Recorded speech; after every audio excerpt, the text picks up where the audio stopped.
There is a picnic July 4th by the Children's Ward of General Hospital. Oh, I don't get it. You don't get it? What do you mean?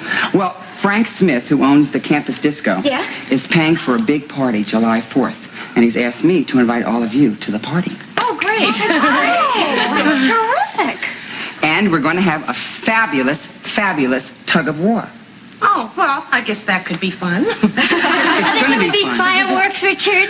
Fireworks, Mrs. DeFries. They're going to be the most fabulous fireworks Port Charles has ever seen. Most probably the biggest that New York's ever seen. And, you know, Luke has asked all of us to really do a fabulous job on this tug of war. And we're not going to let him down, are we? No. Oh, you can stop. Girls, are we? All right. Come on over here and I'll sign you all up. It's going to be a fabulous thing. Here we go. Yeah, if I can just get all the red, white, and blue. You're going to sign up? I don't like games. I heard that. Okay, but I think Luke, I told you to stay away from me and I meant it.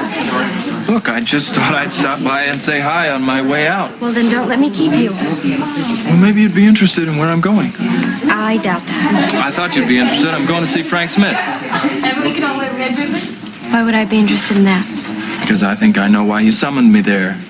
See, Jennifer's been grilling me about who's going to be my best man at the wedding. I'm getting married, you remember? And I think now she's sigging her father on me. You know she wants me to ask your husband. And you better not dare. I mean it, Luke. Scotty is not going to be the best man at your wedding. Nice to hear you admit it. See you, baby.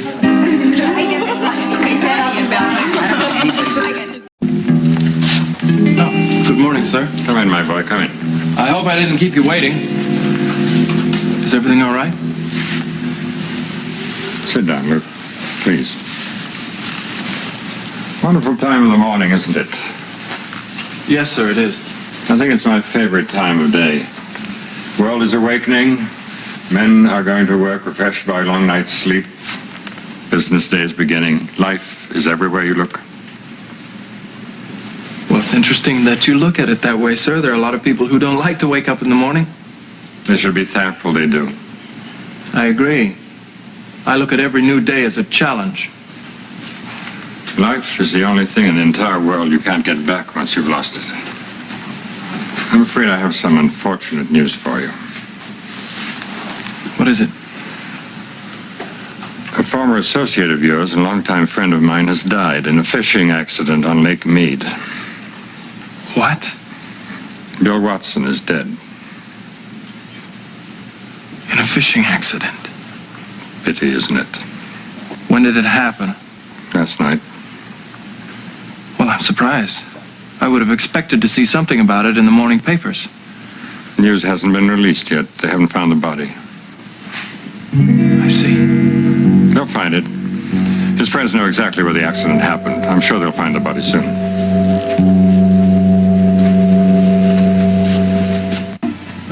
I'm sorry to hear about Bill's death, sir. Sad. Bill was with me for a lot of years. Well, you know how I felt about him. But it's unfortunate still. I know the two of you were tight. I was close to his father. He and I started in the business when we were still in our teens. Unfortunately, Bill's father met with an untimely death himself. I took Bill under my wing. He respected you. He was afraid of me. I know it. He was unsure of himself. That's why he always had such a cocky attitude. But don't get me wrong. Bill Watson was a bright boy at one time. But that was one of his problems. He was bright enough to know that his carelessness would be his ruin one day. He was not a good fisherman. Should never have gone out on that boat. I want you to wear this, Luke. Yes, sir. He was our associate. We should have our respect. Of course. I'm sorry about all this. And I'm especially sorry to have this unhappy news at this particular time. Why are you apologizing to me? Because of your wedding, of course. After all, it's a time of celebration for you. And besides all this, 4th of July is around the corner. Sir, a man is dead. Death is something we all have to learn to accept. Regrettable, but true. A fact of life, yes? So to speak. Let's go on with something else.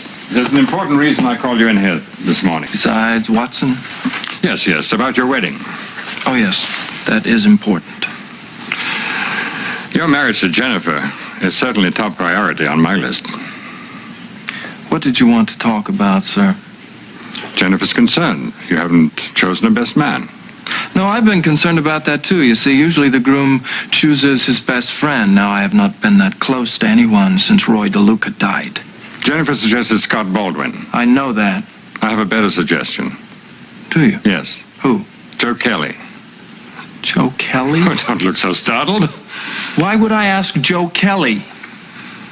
He'd like to keep an eye on us, Luke. And in our turn, we can keep a very close eye on Joe in the 2 weeks before the wedding. Oh, yes. During the time that the shipment is due up from Columbia. Exactly. Besides, I can't think of a more handsome addition to the bridal party. Can you? You just want a little coffee and a little company. Mm-hmm.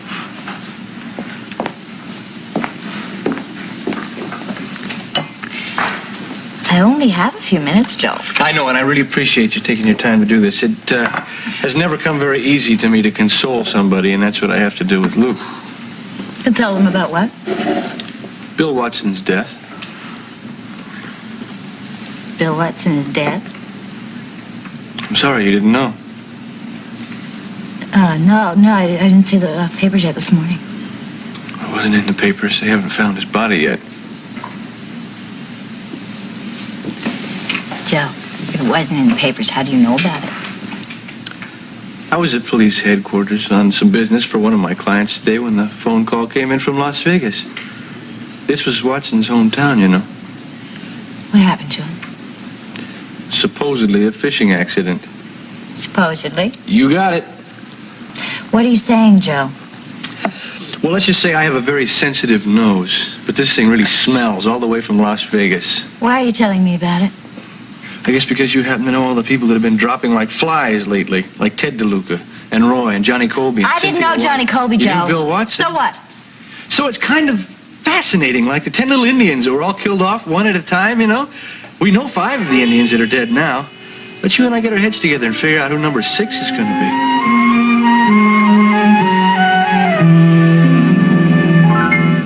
Really incredible, Joe. Has anybody ever told you that? Not nearly often enough. Incredibly nervy, just in case you're wondering what I'm referring to. I've upset you, and I didn't mean to do that. I always thought that you and I got along pretty well together. I always thought we were friends. We are. Then why is it that you never miss an opportunity to turn the knife? How am I turning the knife? In case you have forgotten, I was supposed to marry Roy. And you come in here and you toss off his name like he was just another war casualty. I haven't forgotten, Bobby. But in this little battle that's going on around us, I'm afraid Roy wasn't much more than a casualty. He, or Ted, or John Colby, or Cynthia White, or now Bill Watson. Okay, Joe, you've made your point. And what point is that? Why are you here? To see Luke? Why? Because I'm going to give him my condolences. Oh, because you two are such close, dear friends. I'd like to think of Luke as a friend, but I don't want to see anything happen to him. Is that a warning? Don't you think he needs one? Oh, Joe, go home, go home. Lady has a temper, huh? The lady is sick and tired of your little games. Lately, our friendship has turned into a game of cat and mouse. And I don't care what you may think, but Luke doesn't need any of your warnings. Luke is clean. Did I ever say he wasn't? You've hinted at it often enough, yes. I don't think you understand what I'm saying to you. I understand. Your brother's moving up awfully fast in the world, Bobby. Are you jealous? No, I'm careful. I'm careful to stay away from people like Frank Smith. Drop it, Joe. I can't. You see, I have a curious mind. It's a funny thing that comes in this profession. I just think it's very, very fascinating that Roy DeLuca worked for Smith in this disco. This disco where Ted DeLuca was fingered the day before he was found hanged to death in his own jail cell. And then Mitch Williams, our campaigning senator, who took full credit for the arrest on Ted, is very nearly assassinated. And now Bill Watson is dead from acute fishing? On top of Johnny Colby and Cynthia White? And Frank Smith is the common denominator? You know it. The waterfront is practically owned by Smith. me tell you something, Joe. It doesn't take a genius to link Frank Smith with practically everybody in this town. So why don't you just hot-foot it right over to General Hospital? He happens to be on the board there, too. Who are you going to give your next warning to? Steve Hardy? I am getting angry, and I really don't think we ought to discuss this here. So why don't you go home, and I will tell Luke that Bill Watson is dead, okay? Bill Watson's dead? Oh, no. I know him. Did you say that Bill Watson is dead? Yeah, that's right, Amy. The one who used to work for Frank Smith? One and the same. Gee, he used to come to the disco. To watch the exercise classes. What happened? He was so young. Well, I was just telling Bobby that he died on a fishing trip on Lake Mead. The body hasn't been found yet. Wow. Yeah. Wow. She used to know him pretty well, didn't you, Laura? Yes, he used to sit in my station a lot. It's quite a shock to hear that he's dead, isn't it? I wish that I could be more sympathetic, but frankly, Mr. Watson always gave me the creeps whenever he came in this place. He gave the creeps to everybody. Laura! Bev, your mother's probably tired of waiting for us. Oh, yeah, we better go. Come on, Amy. Wait, I want to stay and hear about this, but I have to go to class. Mr. Smith, we were all so sorry to hear about what happened to Mr. Watson. Mr. Smith and Luke. Joe. Mr. Kelly. I'm sure the armbands must be for Bill Watson, huh? A great personal loss. I'll bet it was. His death came as quite a shock. Yes, I can imagine. Well, I'm very impressed with your gesture. It isn't often you see men these days that have the courage to display their emotions publicly. Bill was with me for many years. Very close personal assistant. Very. That would explain it then, wouldn't it? Explain what? How you'd know about his death before his body has been found. I must admit, Mr. Kelly, I'm curious as to how you know about Bill Watson's death. Oh, I was down at the police station working for one of my clients when the phone call came in from Las Vegas. Oh, and whoever you were seeing there told you about it. Oh, no. No, I overheard the call, and of course I recognized the name. And you came straight over to see Luke. That was very thoughtful of you. Thank you very much. I thought he'd like to know about it. I called Luke this morning as soon as I heard about it. Fortunately, my associates in Las Vegas knew how close I was to Bill, and they were thoughtful enough to call me immediately. You must have been stunned. Bill was like a son to me. It's painful for me to think about it. In fact, you can understand why I don't want to talk about it. Oh, yes, I can imagine you don't. Bill would rather we thought about life than about his death. Isn't that so? Don't you agree, Luke? Oh, yes, sir. Absolutely. There are so many positive things going on right now. Must be 1,000 things. There's the 4th of July picnic and then the wedding, of course. Oh, I'm glad you're here, Joe, because Luke and I were talking about you this morning. Really? Yes, in relation to the wedding. Sir, I think perhaps I should talk to Jennifer about this first. Oh, nonsense. As the groom, you have a perfect right to choose whomever you please for your best man. What do you say, Joe? You can't mean me. Of course we do. You're an absolutely marvelous choice. You're serious? Absolutely. In fact, it's all the more perfect because Bobby happens to be the maid of honor, and we know how well the two of you get along. Isn't that right, Bobby? Oh, yeah, we're a real pair. Then it's set. Well, I think maybe you ought to speak to Luke about it. I mean, his wedding. I'd consider it a great favor, Joe. Marvelous. Then the last detail is set, and I can put my mind at ease. Luke will tell you where to get the clothes, and we'll let you know if there's a bachelor's party. I can hardly wait. Well, it's been very good to see all of you, but I have to make arrangements for Bill Watson's funeral. Oh, by the way, I just remembered, I have the number of the clothes shop in my limo if you're on your way out. Sure, that'll be fine. Thanks, Joe. I suppose you know all about the picnic of the 4th of July for the hospital, don't you? Nice armband. Don't start with me, Laura. Oh, Luke, you gotta be kidding about Joe being the best man.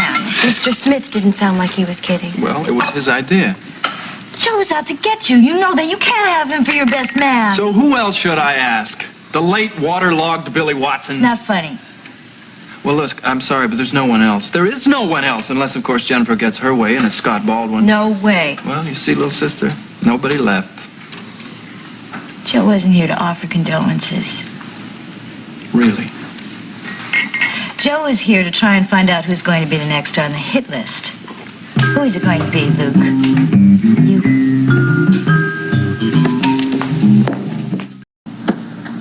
We're not communicating anymore, Bryan. Hey, look, your first anniversary is coming up. Why don't you take Laura someplace? I mean, go away for a few days. Yeah, that's exactly what she'd like. She wants to go away from Port Charles and never come back.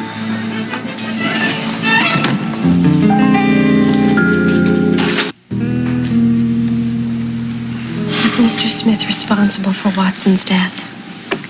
What do you think? I don't know. He seemed like he was really upset about it until he started talking about your wedding, and then it was as if Watson didn't matter at all. Well, when it comes to too many mistakes, Laura, Smith's cold heart turns to stone. I've tried to tell you that over and over and over again. It could have been an accident, couldn't it? Not likely. As I said, Watson made too many mistakes. What do you mean? Laura, in a way, I'm responsible for his death. How could you be responsible? Bill was taking care of details for me in Las Vegas. He hired the disco manager. A little while ago, I found out this bimbo he hired was a friend of his, an ex-con. Oh, no. When I found out, I raised hell. I went to Smith. I told him I wanted Watson fired immediately. And, I wanted that guy out of there. And I also accused Smith of lying to me.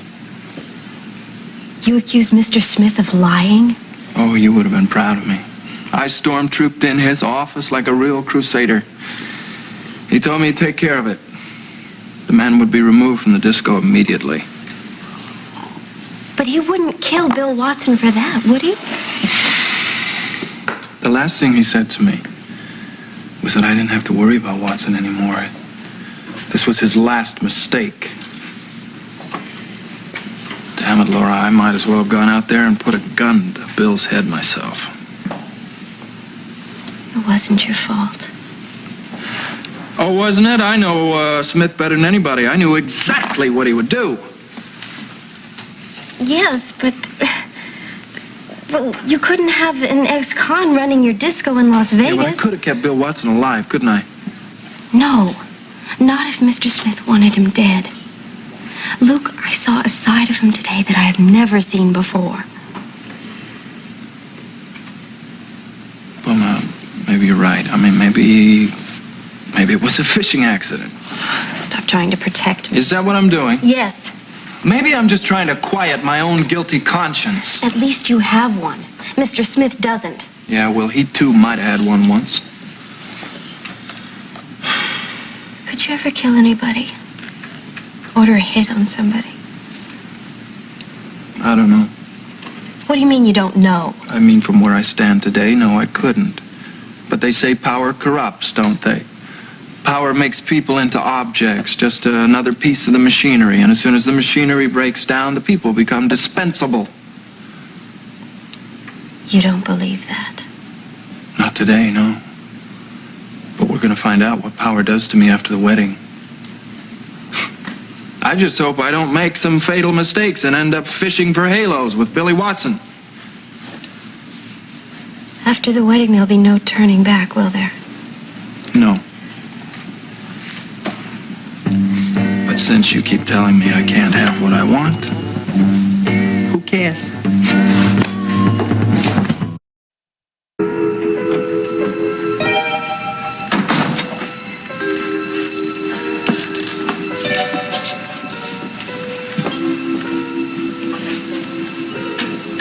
Oh, good morning, Laura. You just missed your husband. So I see. Can I have a cup of coffee?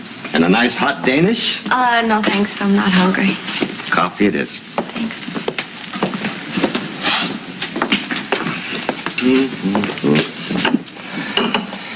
Here we are. Nice, fresh, and hot. Great. Thanks.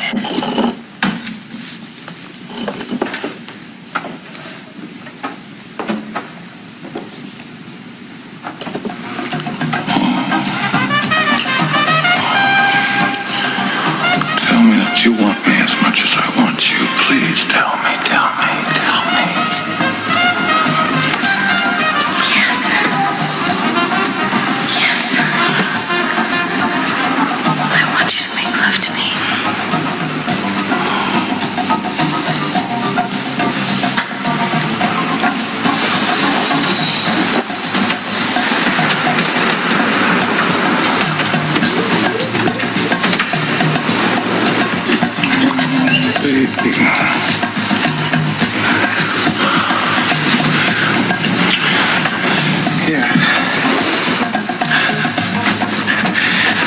Take this. Key to the door, you're free to go. Go on, go. Go tell Scott that that night in the disco was rape. Hi, Laura. Gail. May I, join you? Sure. Are you waiting for someone? No, I guess I missed breakfast with Scotty. We seem to miss connection a lot these days. Good morning, Dr. Anderson. Oh, hi. Yes, thanks, Pop. That's just great. If you want anything else, just holler. Yes, I will. Thank you. Honey, what's wrong? What makes you think there's anything wrong? Just a hunch. Gail, are you and Lee as happy as you seem to be? Oh, yes. I know I am. I thought that my parents were happy together. I was wrong about that, and I also thought that my marriage was made in heaven, and that's not true either. What are you trying to say, Laura? Have you ever felt the need to change your life? I mean, drastically just change it so you can start all over again fresh. Well, I suppose we've all had that thought one time or another. Gail, I love Scotty. I really do, but our lives have to change, and I hate poor Charles. I hate it. If there was just some way for us to leave here, then we could start all over again, someplace else. Well, what does Scotty think about that? He thinks that I'm running away, but I'm not. I'm trying to save our marriage, Gail. And he is so wrapped up in working for Frank Smith, he doesn't even realize that our marriage is in trouble. Laura, Danny... It is, Gail.